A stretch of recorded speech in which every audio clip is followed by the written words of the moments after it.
Tunisia's parliament has ratified the law that raises the age of girls' sexual consent from 13 to 16.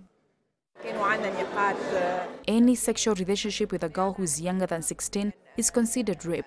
The rapist could get up to 20 years in prison. When the girl is aged between 16 and 18, the man is sentenced to 5 years in jail, even if there is a sexual consent. An MP and a constitutional law expert explains that under the new legislation, a rapist can no longer escape justice by marrying his victim. Before the adoption of the new law, a rapist could be released within days. He could legally marry his victim to escape prosecution.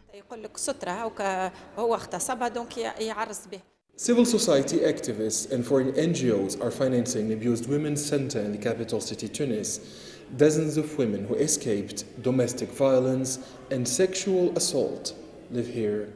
This woman, let's call her Camelia, does not want to be identified. After her husband committed suicide, she was exposed to various forms of sexual and economic violence. The new law means a lot to me and to all women who are abused. I'm trying to start a new life. I'm finally being treated as a human being.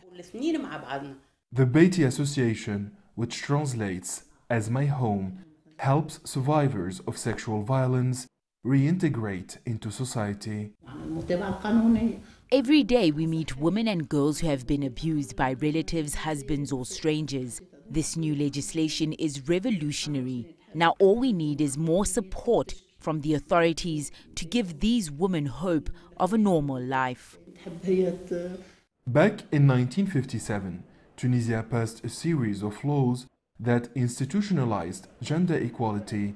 60 years later, the country has taken another step to protecting women and girls from violence. Adnen Chaouachi, CGTN, Tunis, Tunisia.